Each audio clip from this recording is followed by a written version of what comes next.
Back in 1968, there was one thing you could count on. No matter what was happening out there in the world, and Lord, in 1968, a lot was happening. When that clock on the kitchen wall ticked towards 6 o'clock, every member of the family was expected to be at that table. Not suggested, not optional, expected. And you didn't question it. You didn't call ahead and say you'd be late. You didn't ask if you could eat in your room. You just showed up every single night without exception. Can you imagine what that meant for a family? Think about it for a second. In a year when the whole country felt like it was coming apart at the seams, when Martin Luther King was shot dead in April and Bobby Kennedy in June, when boys were coming home from Vietnam in flag-draped coffins, when cities were burning and the news was almost too heavy to watch, that dinner table was the one solid, unmoving thing. It was the anchor. It was proof that your family was still there, still whole, still together. And nobody talked about it that way because nobody had to. You just knew. Let me take you back to a Tuesday evening in 1968. Could be anywhere in America. Could be a little brick house in Cincinnati, a farmhouse outside of Tulsa, a row home in South Philly, a split level in the suburbs of Atlanta. Didn't matter where you lived. The ritual was the same. The smell would hit you the moment you came through that door. Something had been cooking since 4:30, maybe 5. A pot roast with carrots and potatoes, pork chops in the iron skillet, a chicken casserole with cream of mushroom soup baked on top until it was golden and bubbling. You could smell it from halfway down the block, and your feet moved faster without you even telling them to. Mom had been on her feet since she got home from wherever she was, whether that was a job of her own, or the grocery store, or the carpool line, or all three. She moved around that kitchen like she had choreographed it 1,000 times, because she had. The pots knew their spots on the stove, the wooden spoon lived in the crock by the window, the salt and pepper shakers never moved from the center of the table. Everything had its place. Everything had its rhythm. And that rhythm was the heartbeat of the household. Now, somewhere around 5:30, Dad would come through the door. You heard it before you saw it, the specific sound of that particular door, the particular way his shoes hit the linoleum, and then his voice calling out, "I'm home." 2 words, just 2 words, but in 1968, those 2 words meant everything. It meant the family was assembling. It meant the day was ending the way it was supposed to end, together. The kids had jobs. That's something people forget about. You didn't just sit down and wait for food to appear in front of you like magic. You earned your place at that table. One kid set the plates, and you better not chip one because those were the good plates, bought piece by piece from the S&H Green Stamp catalog and precious as anything in that house. Another kid put out the glasses, filled them with water from the tap or milk from the glass bottle still cold from the icebox. Another folded the paper napkins just so, tucked them under the edge of each fork. You did it without being asked twice. You just knew. And then came the moment. Dad washed his hands at the kitchen sink. You could hear the water run, hear him dry off on the hand towel by the faucet. Mom carried the main dish to the table on the good serving platter.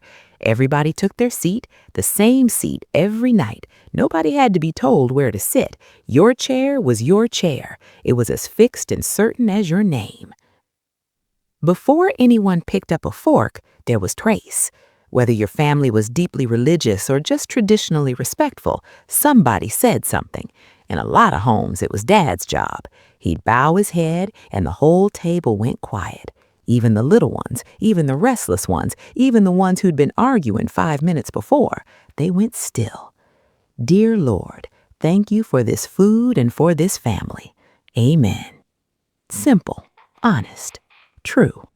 And then the world could begin again. Now here's what I want you to really think about. In 1968, there was no television on during dinner. I want to say that again because it matters. The TV was off. In a year when Walter Cronkite was delivering news that made grown men cry at the table, and many of them did, Lord knows, the set was dark during that meal because the dinner table was sacred. It was for the family, not for the news, not for entertainment, not for anything else. You talked to each other. You looked at each other. You were present in a way that we have almost completely forgotten how to be. And what did you talk about? Everything and nothing. How was school? What happened at work? What Mrs. Henderson said at the PTA meeting? A joke someone heard? A funny thing the dog did that morning? The price of gas going up again? Whether the Cardinals were going to have a good season? The little things. The daily, ordinary, unimportant things that turn out to be, when you look back, the most important things of all. Because those conversations were how a family kept track of each other, how parents knew their children, how children understood their parents were human beings with worries and hopes and a sense of humor, how everybody in that house knew they belonged to something. Let me tell you about the food, because the food was part of it too. It wasn't fancy. Oh, that's a good Nobody one. was making anything You out of a always wanted to glossy make me smile. magazine. I'm It was so glad real you're here. food, working food. A big pot of beef stew that stretched to feed 6 people and still had enough left for lunch tomorrow. A meatloaf with ketchup glazed on top that came out of a pan Mom had used Wasn't since that a before you lovely were day? born. Yeah, the park was Green fun. beans cooked I like long it and too. slow with a piece of fat back in the pot, the Southern way, the only right way as far as anybody in that kitchen was concerned. Mashed potatoes from real potatoes, not from a box, though sometimes, Lord help us, from a box, and it was still pretty good. Bread on the table, always.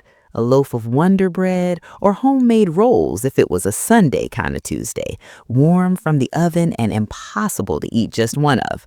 Butter in a dish, real butter, none of that margarine business, though plenty of families used This margarine Jell-O's and just nobody thought perfect. twice about it. It really The hits the point spot. was the bread was there and everybody reached for it, and it was passed without asking because that's what you did. You anticipated, you paid do you have here, attention to son? each other, you noticed when someone's glass was getting low, and you filled it. Now, if you grew up in a household with boys, and Lord, there were a lot of them in 1968, big families were still the norm, you know what mealtime could sound like. It was loud. Someone's elbow was in somebody else's territory. Someone took the last roll without asking. Someone made a face at what was on their plate and got a look from Mom that could freeze time. You will eat what's in front of you. That was not a request. That was a law handed down from some ancient and unquestionable authority, and it applied without exception. There were children starving in other parts of the world. You would eat your lima beans. And here's the thing about that. It wasn't cruelty. It wasn't rigidity for its own sake. It came from a generation of parents who had lived through the Depression, who knew what it meant to not have enough, who had watched their own parents stretch a meal to feed a family that had no business being as big as it was, who understood in their bones that food on the table was not a given, it was a blessing, and you treated it like one, every night, without exception. Now, the kitchen in 1968 was a particular kind of place. Hot in the summer because there was no central air in a lot of homes, just a window unit in the living room and a fan propped in the doorway to push the air around.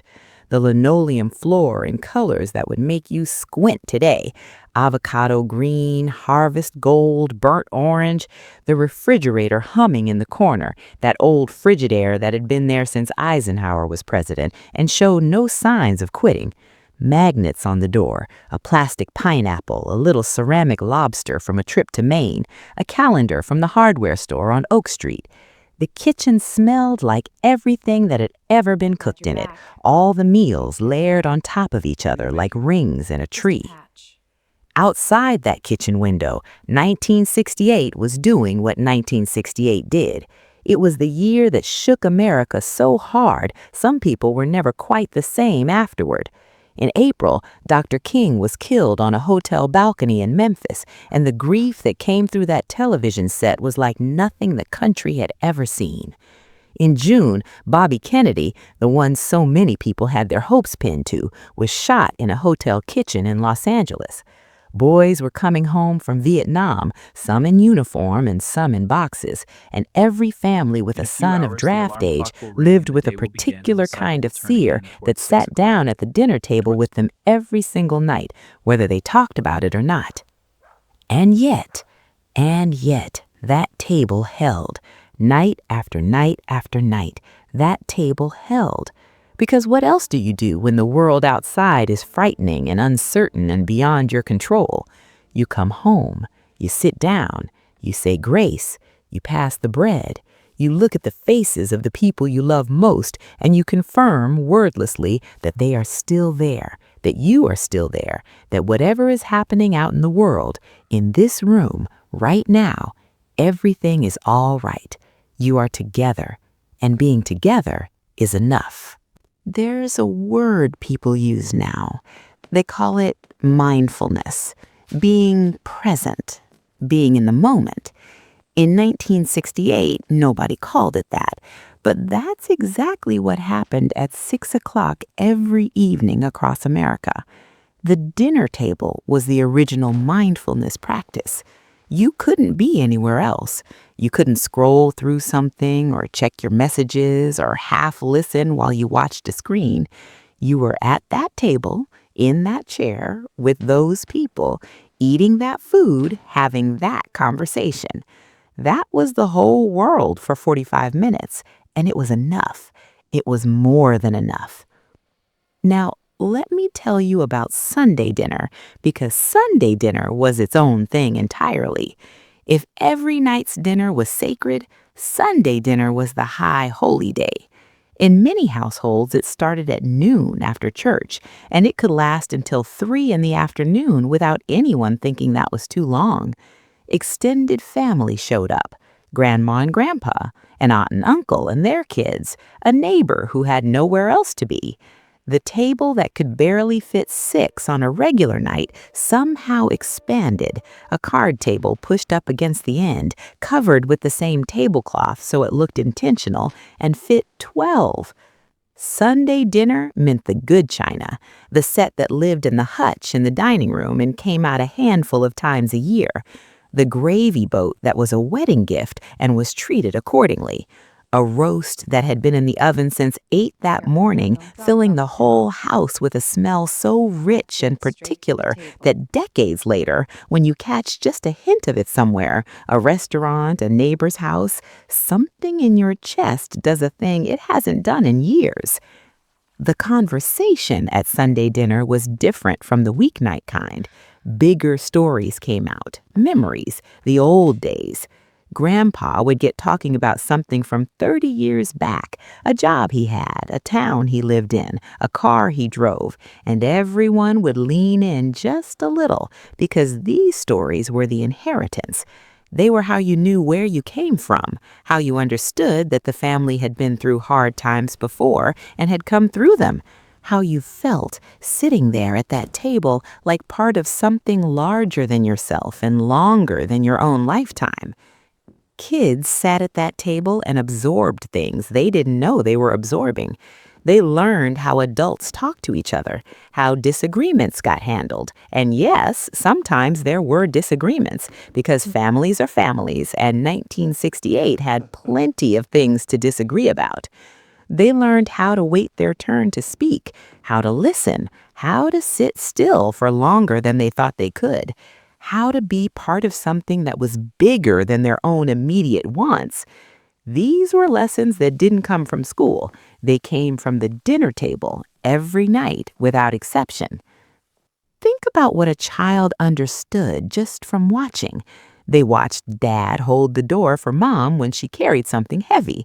They watched Mom notice when Dad looked tired and pour him coffee without being asked. They watched Grandma refuse the last piece of pie 4 times before finally accepting it. They watched their older brother be kind to the little cousin who spilled his milk instead of making it worse. They watched and they filed it away, and 20 years later they'd do those exact same things without knowing where they learned them. The table taught without teaching. There was a particular sound to the end of dinner. chairs scraping back, the clatter of plates being stacked, the rush of the faucet as dishes went into the sink to soak. Mom saying, "Who wants dessert?" and knowing full well everybody did. Dessert in 1968 was not complicated. It was Jell-O with a spoonful of Cool Whip on top. It was a slice of pound cake from a tin. It was ice cream from the carton, scooped with that old aluminum scoop that had been in the drawer so long nobody could remember where it came from. It was pie on a good day, apple or cherry or peach, and if it was pie day, you knew it the moment you walked in the door. After dinner, the boys did dishes, or the girls did dishes, or everybody pitched in, youngest wiping the table while the oldest handled the plates, middle kids drying and putting away. There was a system if nobody wrote it down. There was always a system. Depended on the house. But the kitchen got cleaned before anyone went anywhere else. That was the deal. You cooked together and you cleaned together, and the table was set back to rights, and the kitchen was put back in order, and only then could the evening begin. Maybe Dad settled into his chair with the newspaper. Maybe Mom sat down with her mending or her book or her own cup of coffee, finally, quietly hers. Maybe the kids scattered, homework, the backyard, the front stoop with the neighbors. But here is what I want you to hold on to. Here is the thing. For those 45 minutes, maybe an hour, every person in that family had been in the same room, at the same table, eating the same food, breathing the same air. Nobody was somewhere else. Nobody was checked out. The day's events had been shared. The worries had been aired just enough. The jokes had been told. The grace had been said. The food had been eaten and appreciated. And now, heading into the evening, every person in that house knew in their bones that they were not alone, that they belonged to each other, that whatever came tomorrow, tonight they had sat down together. Kids today will never understand what that felt like. I don't say that to scold them or to make them feel bad about the way things are now. I say it because it's simply true. The world is different, and dinner is different, and families are spread across different rooms and different screens and different schedules. And I don't know that we can go back, but I genuinely hope that somewhere in every family there is still at least one night a week when everybody sits down, when the phones go away, when somebody says grace or something like it, when the bread gets passed and the food gets shared and the conversation happens in real time, face to face, the old way, the right way, the only way that really works. Because here's what I know from all of these stories and all of these memories, the dinner table in 1968 was not just about food. It never was. It was about showing up. It was about the daily, deliberate act of choosing your family over everything else that was pulling at you. It was about a mother who cooked when she was tired, and a father who came home when he wanted to stay and have a drink with the guys, and kids who put away their grievances with each other and took their seats. It was about all of them, together, deciding, without a word, just by showing up, that this family mattered, this table mattered, this hour mattered. In a year as dark and turbulent as 1968, a year that tested this country in ways that would leave marks for generations, that choice, made at 6 o'clock every single evening, was an act of quiet courage, maybe the most important kind, the kind that doesn't make the history books, the kind that doesn't get a monument or a march or a headline, but the kind that holds a family together when everything else is trying to pull it apart, the kind that raises children who grow up to know that no matter what, you come home, you sit down, you show up for the people you love. That's what the dinner table was in 1968. It was the whole thing, really, the whole story of what it meant to be an American family in those years. Not perfect, not easy, not always comfortable or harmonious or free of tension, but consistent, faithful, present every single night, present every single night. And you know what? There was something beautiful about that. There was something beautiful that we didn't always see clearly when we were living it, but that we understand now looking back. We didn't know it then, but we were happy. We had something that can't be bought or downloaded or delivered. We had each other at that table every night, without exception, and that was everything. That's America right there, plain and simple. That's what we were. I hope this story touched something in you tonight. I hope it brought back the smell of something good cooking, the sound of chairs scraping, the feeling of being in your particular chair, at your particular table with your particular people. Whether that's a memory from your own life or your parents' lives, or something your grandparents told you about once, those stories are precious. They're how we remember who we are. They're how we carry the best of those years forward into our own lives and the lives of our children. If this video meant something to you, I hope you'll hit that like button. It really does help us reach more people who need a little nostalgia today. And down in the comments, I'd love to hear from you. Tell me about your family's dinner table. Tell me what you remember, what your mother cooked, what your father always said before the meal, what the kitchen smelled like, what the conversation was about. Every family had their own version of this story, and every version is worth telling. Share this with someone who grew up at a table like this, with a sibling, a cousin, a friend who would understand exactly what we're talking about here. Because these memories deserve to be passed along. They deserve to be kept alive, story by story, video by video, comment by comment. That's what we do here. We keep the memory alive. And if you want to make sure you never miss another story like this one, stories from the 60s, the 70s, the 80s, real American life, the way things actually were, go ahead and hit that subscribe button.